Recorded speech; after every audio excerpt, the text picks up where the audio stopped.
Hello and welcome. My name is Chris Watkins from Seven Hill. I'm really delighted today to be hosting a conversation with two of my colleagues who are experts in their field around how do we build cultures, how do we build organizations that make it easy for people to choose to challenge examples of inequality, lacks of diversity, and what role does a leader have in that? And so with me today, we have Irene Afful, who was the first female and the first Black inspector in Merseyside Police Force. So hello, Irene. Hello, great to be here. And hello, Sigrid, who Sigrid was, amongst many other things, actually, the lead, both creator and embedder, if you like, of a culture change program at Cambridge University that really sought to create an inclusive and diverse organization. And so, hello, Sigrid. Hi there. Awesome. So we're recording this in March, which is International Women's Day, and their hashtag was Choose to Challenge. And so we thought it'd be good to just take a few moments to think perhaps on 2020. What did we learn from that about choosing to challenge? And then also, what role do leaders play in creating organizations where people are safe to choose to challenge? And perhaps even, how do leaders challenge, regardless of where they are in the organizational structure? So, Irene, let's come to you first. 2020, it was an extraordinary year, full of highs, some great conversations and things happened, also some pretty terrible ones. And I was just wondering, what did you take away from the year? Well, Chris, I mean, it was an epic year, wasn't it, 2020, a year like no other that we've ever experienced. You know, we had not only the pandemic, which was a massive impact on people in terms of their working lives and changing the whole landscape of business and leadership, but we also had the killing of George Floyd and the Black Lives Matter movement, which was a massive issue in 2020, and all the conversations around that and what that brought to the table. And for me, I think my biggest takeaway, being so passionate about equality and diversity, particularly in the workplace, I mean, it's something that I've been working with for many, many, many years. And I think the Black Lives Matter movement and the George Floyd incident actually opened up those conversations much, much more widely. And I think organisations started to look at themselves internally and to look at what they were doing, or rather not doing, in order to have that parity and equality, particularly for Black and ethnic minority employees and Black and ethnic minority leaders. And it's really opened up conversations. And, you know, the last year, the number of organisations that are now starting to try and make some proper, real changes within their organisations to try and you know, improve the situation, because it has been a real dire situation for many, many, many decades, and people have kind of played with it, you know, we'll have a, you know, an initiative, and we'll, you know, maybe have a recruitment initiative, or we maybe have a, you know, sort of some kind of development initiative, but it's never ever been core business. And I think what people are now looking at is making this agenda core business, and this is the right way forward, really. If we're going to make real change, it's not got to be a bolt-on for organisations, it's got to be core business. And those conversations are now starting to be held, and there's some great work being done in some really large organisations and small organisations as well, to try and change that situation and trying to improve the situation, particularly for ethnic minorities. We certainly have gone some way to improving the situation for women, but for ethnic minorities, that's still really lacking. And I think the movement from 2020 really was an eye-opener for many organisations. What's at the root of that, Irene? Why is there a disparity in terms of, yes, the women agenda is a long way from addressed, but it's moving forward. Why has race been so far behind that? I mean, the issue with race is that, I mean, when you look at women aren't a minority group, are they? Within society, they are a majority. You know, there's slightly more women than men in society. And I think it it's a little bit easier really because there are so many women in society, and they're now moving more into the workplace and now rising up into senior leadership within the workplace, and that momentum starts to draw more women into the workplace and more women up the up the corporate ladder and into those senior positions. So then you get a natural flow of that happening. It hasn't happened with race because there are systemic barriers to Right. people from ethnic minorities actually, first of all, accessing opportunities within organisations, and then once they're within those organisations, how they're treated within those organisations. And often the treatment is really, really different to the treatment of the majority staff within an organisation. And what that can lead to, it can lead to people leaving organisations or being left at the bottom grassroots level and not rising up the organisations because talents aren't being recognised. And there's lots and lots of reasons why that happens.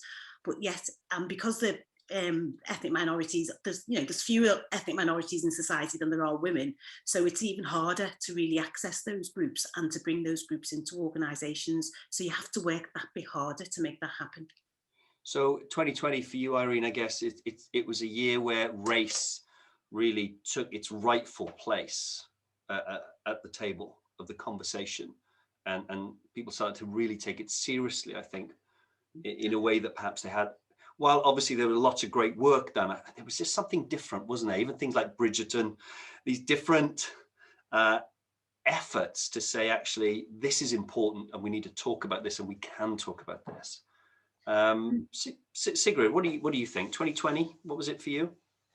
Yes, I'm absolutely. Race, tragically propelled to the top of the agenda by terrible circumstances that just exposed institutional racism and structural racism that's in place in societies around the world, which, as Irene said, for some reason I think people thought was dealt with and somehow not important, and it just really accelerated the pace of change. But I think what also happened was that happening when we were already immersed in the pandemic, and people being absolutely at the centre of business continuity. For me, 2020, which sort of feels like we're still in it, doesn't feel like we're quite in. We seem to be stalled somewhere in between the 2 years. But for me, it was a revolutionary year, a year of massive transformation, and I expect 2021 to be a year of transition, because what will get picked up when things hopefully we emerge out of this with some routes forward are options and choices to be made about what we continue to work on, what we continue to embed, and some of those changes that took place almost by accident because of a crisis are very hard won, unfortunate, but gains nonetheless. And I think the acceleration of a race as a priority within diversity and inclusion agendas is a good outcome from a very bad commencement.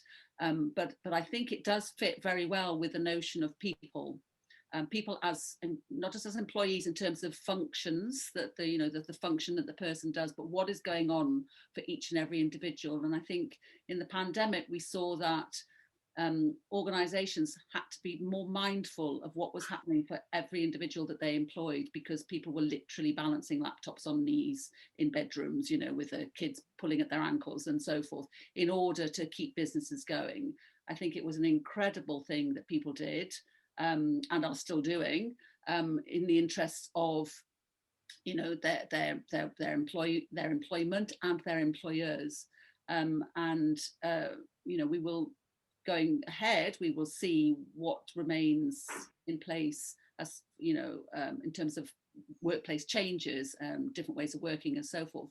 But I think the merging of the two for me were that the Black Lives Matter movement was about what is actually going on for people in the world. What are people experiencing? What are the it exposed horrific disadvantages and racism. And the pandemic has also exposed, you need to watch out for your people. You need to know what's going on for your people. You need to know what they need in order for them to work at their best. So that I think that those two coming together has created an incredible moment of impact for organisations everywhere, and a real opportunity to not just go back to business-led decision making, whatever that might mean, but to go back to go forward, I suppose, to people-led decision making, decisions about the organisation that actually take on board what employees need in all of their differences, not one size fits all. Different mechanisms to identify what people need, what makes them work best, and that works best for the overall organisation. Can I come in on the point there that you raise, Sigrid? I mean, it's really interesting what you talk about, what the opportunities that this flexible working or this new way of working has brought about. Because in terms of advancing sort of the women's agenda, this flexibility of being able to work from home. I know in a lot of organisations, women have struggled with trying to balance, sort of the work life with the family, rearing a family, and also having working in business and performing in business. And a lot of organisations have kind of wanted to shy away from that part-time and flexible working. But what this pandemic has shown is that productivity can really be maintained and improved when this flexible working is offered, and people are able to take advantage of that. Because we've seen even newscasters and people in the public eye, and the children are coming in and sort of like interrupting the scenes and things like that. But work is being done, and real lives are being observed, and how it is for for people in the real world, how it is balancing home life, balancing work life. And I think the opportunities to work from home and to work flexibly and have this hybrid working, which I think moving forward is going to be the way most businesses are going to operate, is fantastic to enable women to progress in the workplace, because they can have this flexible work and they can balance the family relationships and the family responsibilities, and still be able to perform and hopefully rise up that corporate ladder. So I think being forced to work from home has been a real big eye-opener for organisations as well, because they can see that there's trust. They can see that people can perform when they work from home, and they don't have to be supervised, sort of heavily supervised to make sure people are working, because people are working and they're doing great jobs. There's been an amazing, an amazing amount of work that's been done remotely to keep businesses afloat and to keep organisations open. And I think moving forward, working from home and having hybrid working is just a perfect way to go. And for me, particularly, for me, it cuts down on all that travelling time, doesn't it? That wasted time when you're travelling from place to place. It is nice to travel, and I do enjoy travelling, but sometimes it takes a big chunk out of your work day. Whereas if you just have to travel down the stairs into your office, and you're there, and you've got a 2-second journey time as opposed to maybe an hour's journey time, it just adds to the productivity. And I think organisations are now starting to recognise this, and recognising, is it really vital that people are in the workplace all of the time? And we're finding that it's not necessary. Can I ask something there? I'd be interested in both of your views on this, because what you were saying there, Irene, is that people were asking perhaps for flexible working. People were asking that, we can do this, you can trust us, we will get this done. But it took an outside event to make people really believe it or listen or to change. It took a great tragedy in the US to make people really listen to the race story in many respects, and the people's experience. And I go back to the hashtag of the International Women's Day of Choose to Challenge. To what extent actually does it matter that we challenge, right? So we could choose to challenge. We could say, hey, we need to challenge the working practices. We need to challenge. But if it's only going to change because of a major external event, what's the point? Some people might ask themselves, right? What is the point if it's only going to change that way? Do you agree with that? I guess not. So what role does our challenge have to play if we're perhaps speaking against institutional deafness to our challenge? Sigrid, what do you think? Yeah, I mean, I think that one of the phrases that I often refer to is the status quo is not neutral. So I think there needs to be recognition. Diversity and inclusion isn't always comfortable because it does require change. It requires putting right some things that are not right. So you know, so there is a process of change in there, and you know, for some people that's you know, more comfortable than for others. But the status quo is not neutral. The status quo tends to benefit some over others, and therefore, and often the ones, you know, that culturally, it may be that those who are at the top of the pile are not necessarily going to perceive that they're going to benefit from the changes. So there are tensions around who is challenging who and in whose interests, you know, should these changes be made. And there's quite a lot of pressure to make the case, which, you know, we were saying about, you know, flexible working, remote working. You know, a year ago, or just over a year ago, it would have been sort of almost like a theoretical exercise to try and persuade organizations the benefits of remote working and putting out some sort of research and, you know, into the matter and so forth. I mean, there are organizations that have had, you know, flexible and remote working policies in place without a pandemic. So it doesn't take a pandemic to do it for everybody, but we were all propelled into the same place by the pandemic. So I think that there's something about understanding what the gains are and you know, who benefits. And I think one of the big challenges for organizations is to not, and leadership within organizations, is to not just see it from their own perspective, you know, what's true for them as individuals. It has to be, you know, for the perspectives of those that they lead. You know, they lead on behalf of the people behind them, if you like, the people within the organization, and therefore the gain to the organization is if it benefits your employees, then it's good for the organization. And I think that there can be two different visions of the role of sort of leadership in terms of that challenge and change process. You know, change doesn't have to threaten notions of success and maintaining current business and so forth.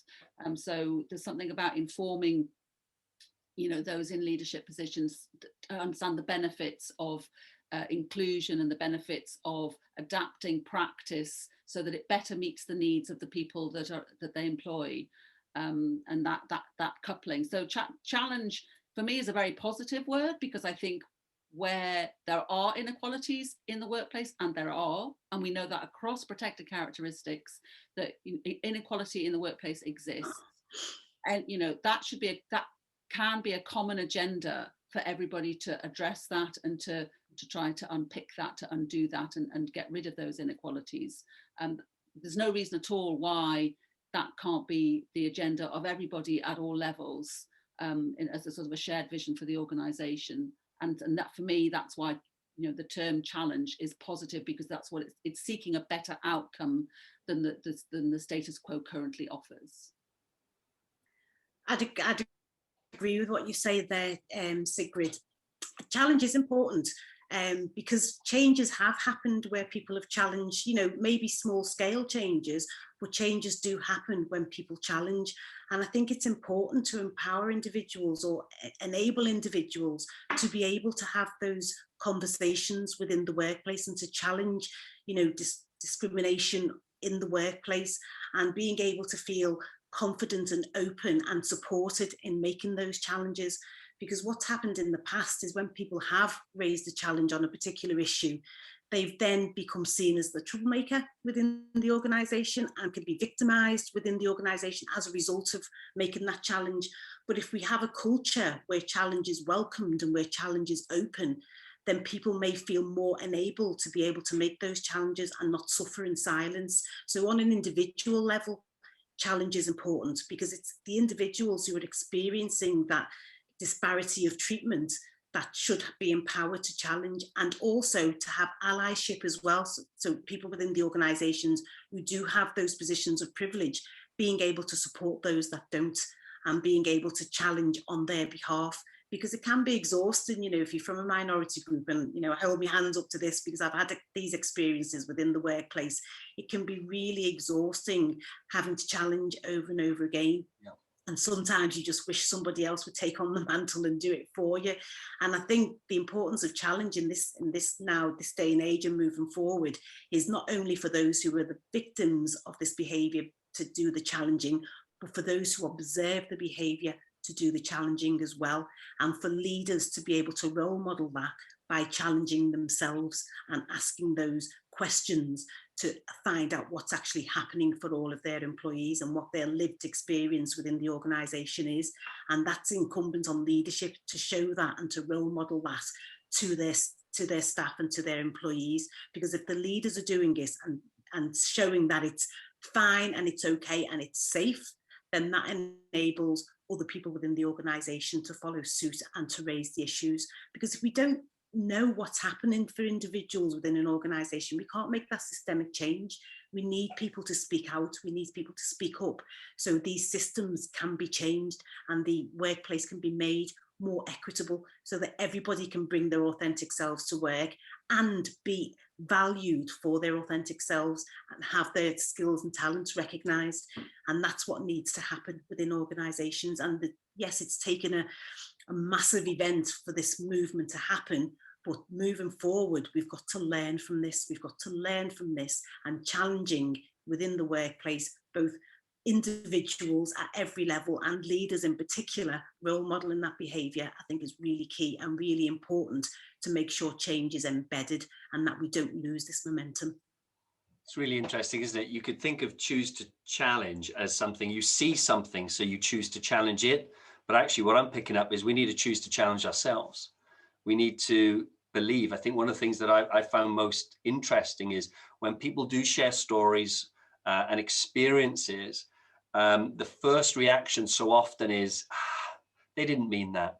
That's not really what it's like. You're overreacting. And so people aren't, I think it's essential that leaders believe what they hear. Now, obviously, we need to be sensible, but so often we say we're going to be sensible. And what we're saying is we're going to discount it. we're just going to ignore it. We're just going to say it doesn't matter. When actually at the heart of it is, I think, a distrust of what you're hearing sometimes. Mm-hmm. And I think leaders have to choose to challenge themselves to believe what people are saying, as opposed to just sort of discount it away. I love this. Sigrid, were you going to make a point there? Yeah, I was just going to say that a couple of points there. The notion of sort of numbers, it's like how many people do we need to acknowledge have a bad experience before we think we need to do something about it? And I've always worried about that, the notion of data around sort of, disadvantage and discrimination. So, when you say, like if you're involved in consultation exercises and people start to sort of share their experiences, I mean, the notion that you wouldn't believe somebody is one that we should challenge that one, because why would you never not believe what somebody said? Why would you attach the notion that somebody might not be truthful when we're talking about their experiences of disadvantage? I think there's something that is just hanging around there as an option, and I would question, why is that even perceived to be an option?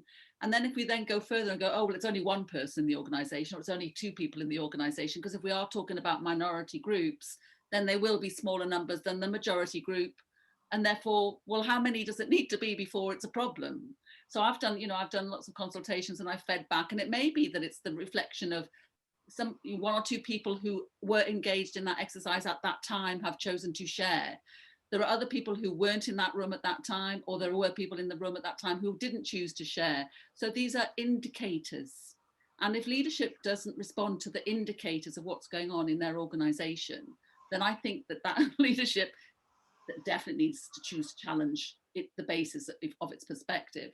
And I think that's also, just my second point just quickly, is also I think one of the things that was highlighted in response to Black Lives Matter and what happened with organizations afterwards was there was a massively increased tension, internal tension, because the leadership tends to be white.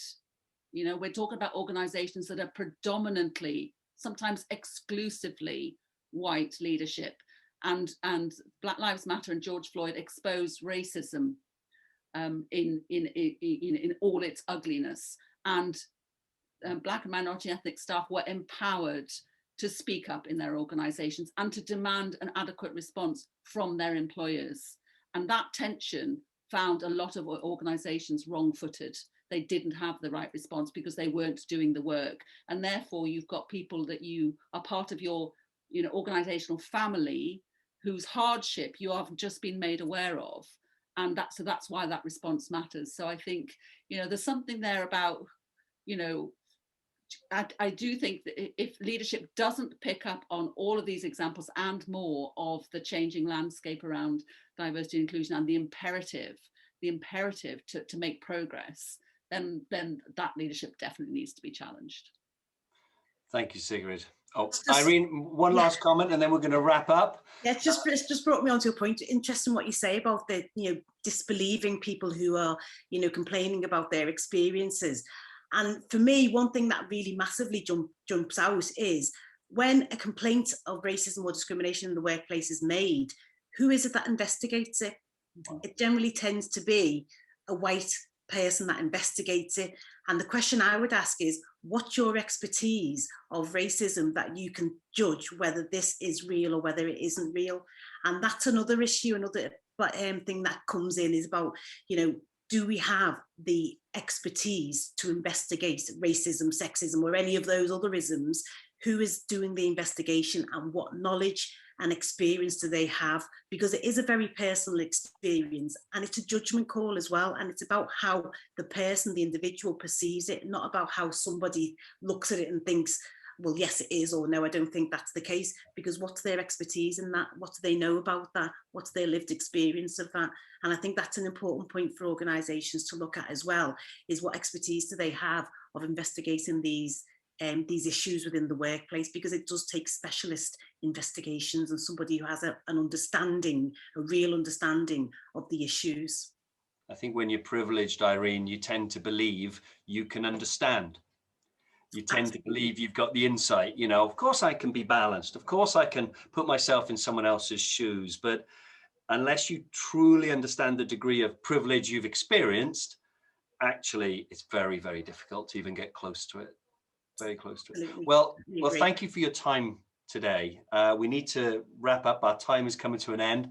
I guess if we think of the choose to challenge point, perhaps if there was just a sentence or a key point that you'd leave people with who've watched this, I think it's essential. It's key. It's fundamental to challenge others, to challenge ourselves. But what either guidance, encouragement, advice would you give to people who find themselves needing to choose to challenge? Irene, maybe you could share. It does take courage to challenge. So I do think it's important for organisations and leadership teams to create a culture where challenge is accepted and where it becomes normalised. Because if that's the case, then people can feel enabled to be able to challenge. And the challenge must happen, because we can't learn unless we know what the issues are.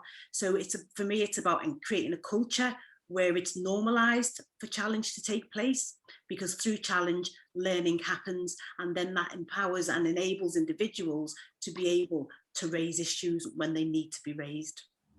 Thank you, Irene. And Sigrid, your thoughts?